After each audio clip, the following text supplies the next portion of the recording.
Hello folks, hope you're having a good day.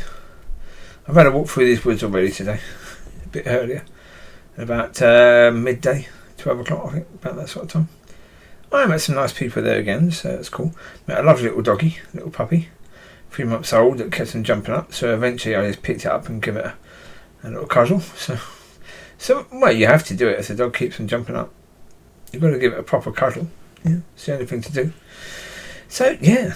Anyway, this one. Okay. Beforehand, earlier on, yesterday probably, I rewatched a bit of that TV program called Stranger Things.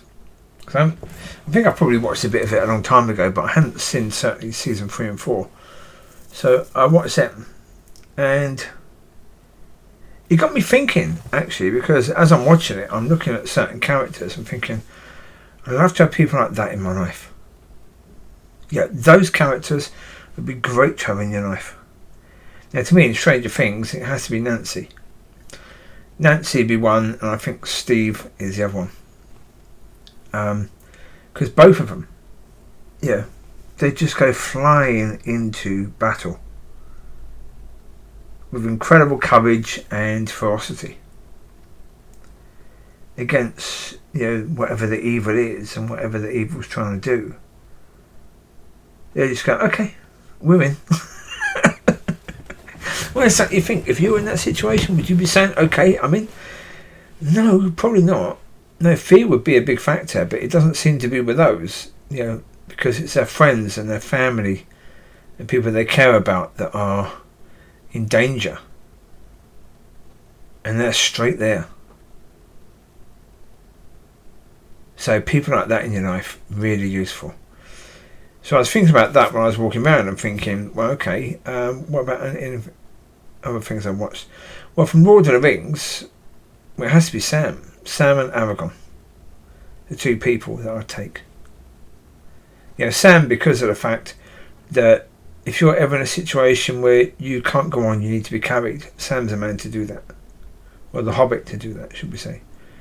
And if you want a leader that's humble, Aragorn.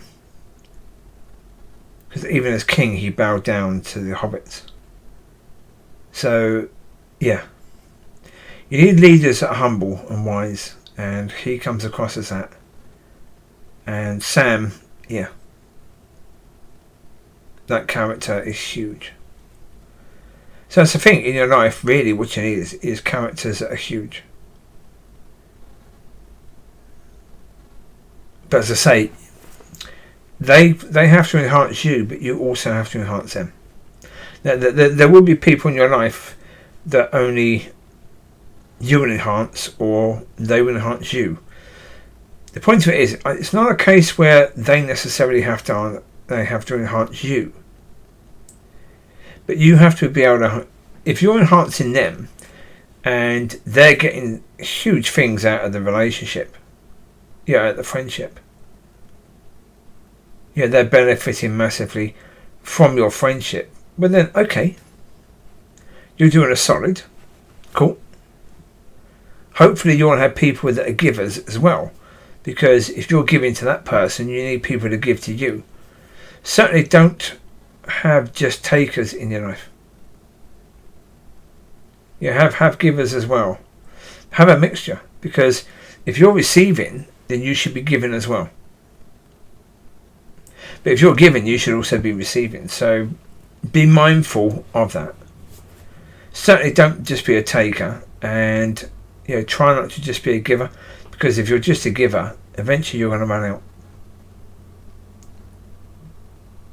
That's the reality. You're going to run out. And what happens with anything that runs out? It can't function. Once it runs out. And so you don't want to be in that situation. So, yeah.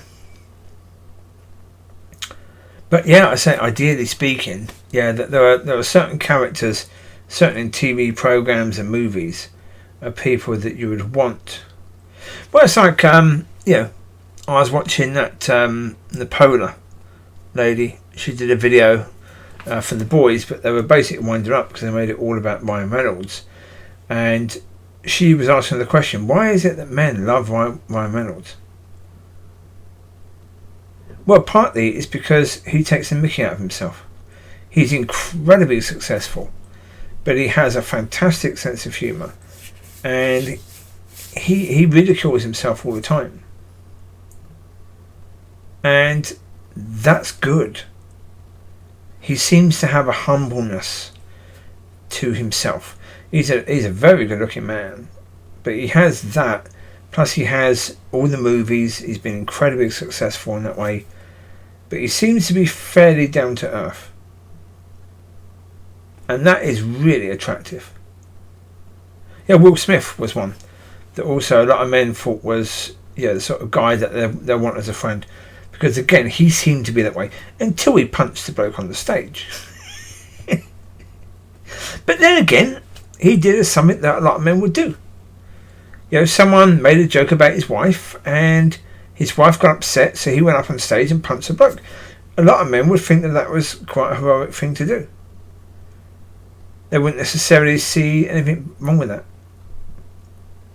They would understand that Chris Rock was just joking, but I think it's Chris Rock, was it? Yeah, something like that. But that's the point. At least the temptation to do that would be with most men, wouldn't it? So I think most men would look at that and say, okay, I understand his point of view, and of course you do, but you would hope that you wouldn't do that. Well, I certainly wouldn't, no.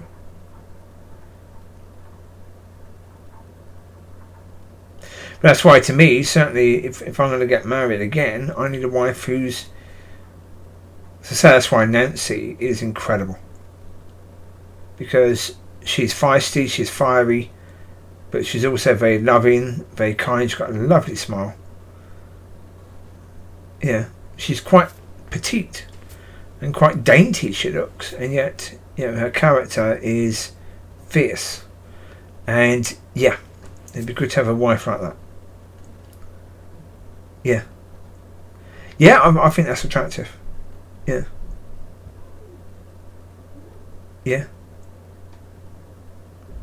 Well, because she's fiercely loyal and she's fiercely loving, and that is good. I don't see a problem with that at all. I think that's beautiful. The character has an incredible heart, and so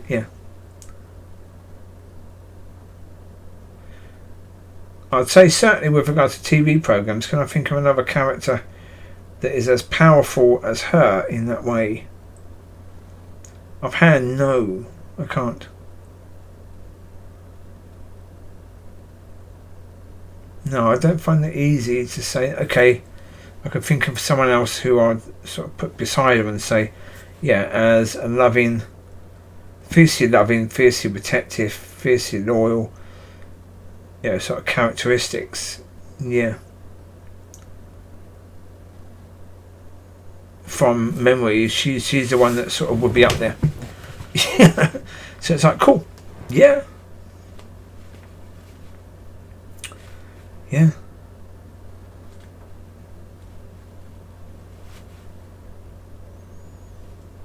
that's it, isn't it? TV programs are made for us to look at it and to recognise certain things in the characters. I think that program did a pretty good job of it, actually. It's got a lot of strong characters in it. Max is a very strong character.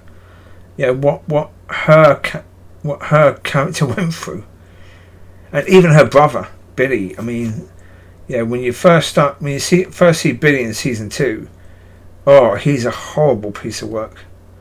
Very unpleasant man. But then in season 3, I think it is, you start to see why he is who he is. And you start to actually like him. Well, especially at the end, because at the end, he says sorry to Max because he treated her really, really badly in season 2. But he says sorry to her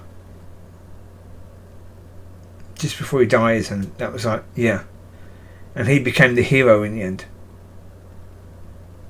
This villain who then became the hero. Well, because isn't that what most of us want to be? Most of us at some point have been the villain. That's what most of us have been, a failure, haven't we? It's like in season 4 you have the other character. Don't know what forgotten what his name was.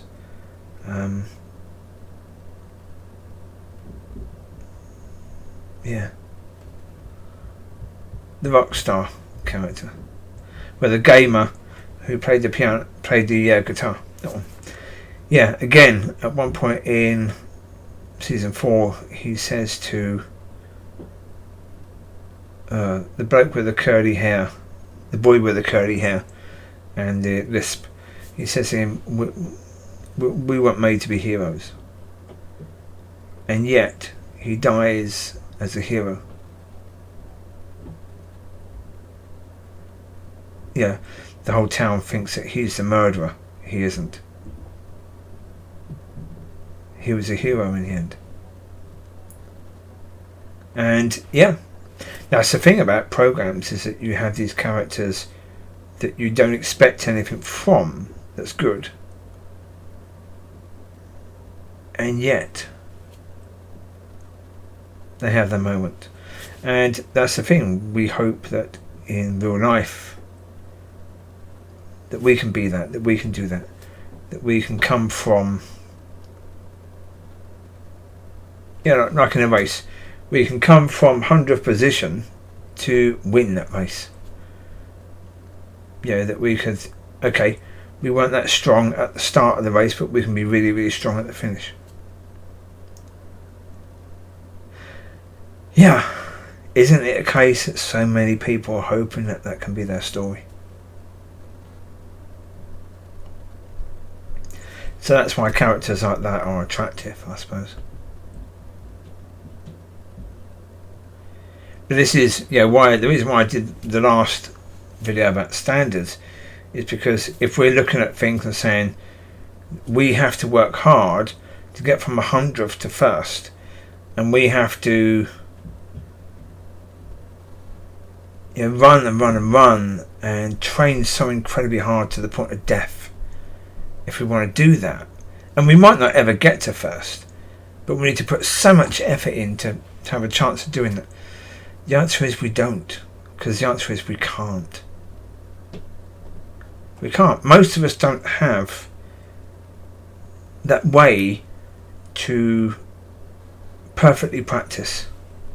We don't have the money to be able to pay the coaches to bring us in and give us the right sort of food, because even buying the right sort of food is really expensive, isn't it? So we don't have any of the means to go from 100th to 1st, not on our own strength. But with God can give us everything we need. And this is the point. If everything we need is available and he wants to give us that, why would you want to strive for it if it's freely available?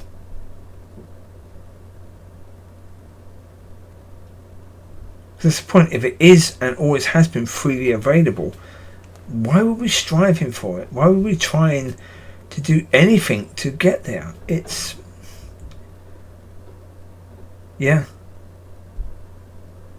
we have to really look back and say, oh my God, how silly were we? Because that's the reality. It's not about having to go at ourselves or having to go at other people, but it's about saying, okay, well, that didn't work, did it? Let's move on to something that's going to work now.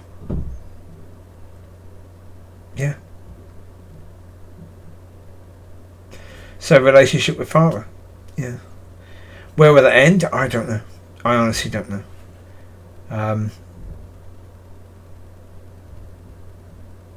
Difficult, as I say, because I'm still in that process of trying to learn and trying to walk in that. And I'm not going to try and say it's an easy thing, because it isn't. But we've got to go. But it's a point of understanding. We have to understand that in no way, shape or form can we ever get to those standards. We can't. if we think we can, then we're always going to be disappointed, and we're always going to be thinking we could have done better. So therefore, wherever we are, we will never be in a position where we can be at peace with how we're living our lives, because we can always think that we could do better. But the reality is, if we can never reach those standards, it means we can never really do better than what we've done. And when we can get to a point of accepting that, then we can be at peace with our lives. And we can be at peace with who we are and who we're not. Well, certainly who we're not right now. Because who we're not right now doesn't mean we won't get there, it just means we're not that right now. Yeah, you want to be the hero in the end? Okay. You may very well be that. Just because you're not that right now, it doesn't mean you won't be. Do I want to be the hero in the end? No. I don't care as long as somebody is. As long as whatever it is that dark force gets defeated, I don't care if it's me that's doing it. As long as it's done.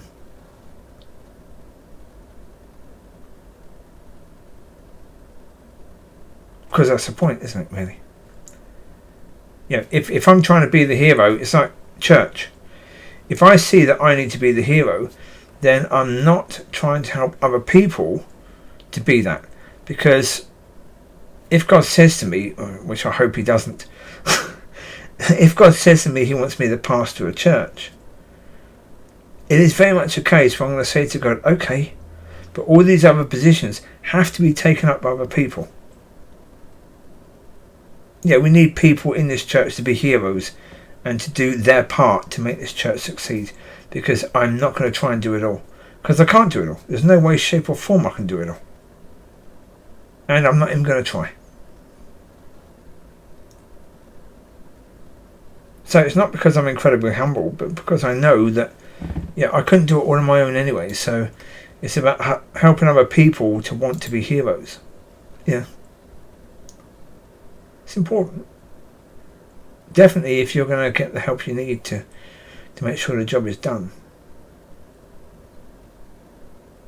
So there you go. You take care. God bless. I will leave you to it. Have a fantastic weekend. Speak to you soon. Bye bye.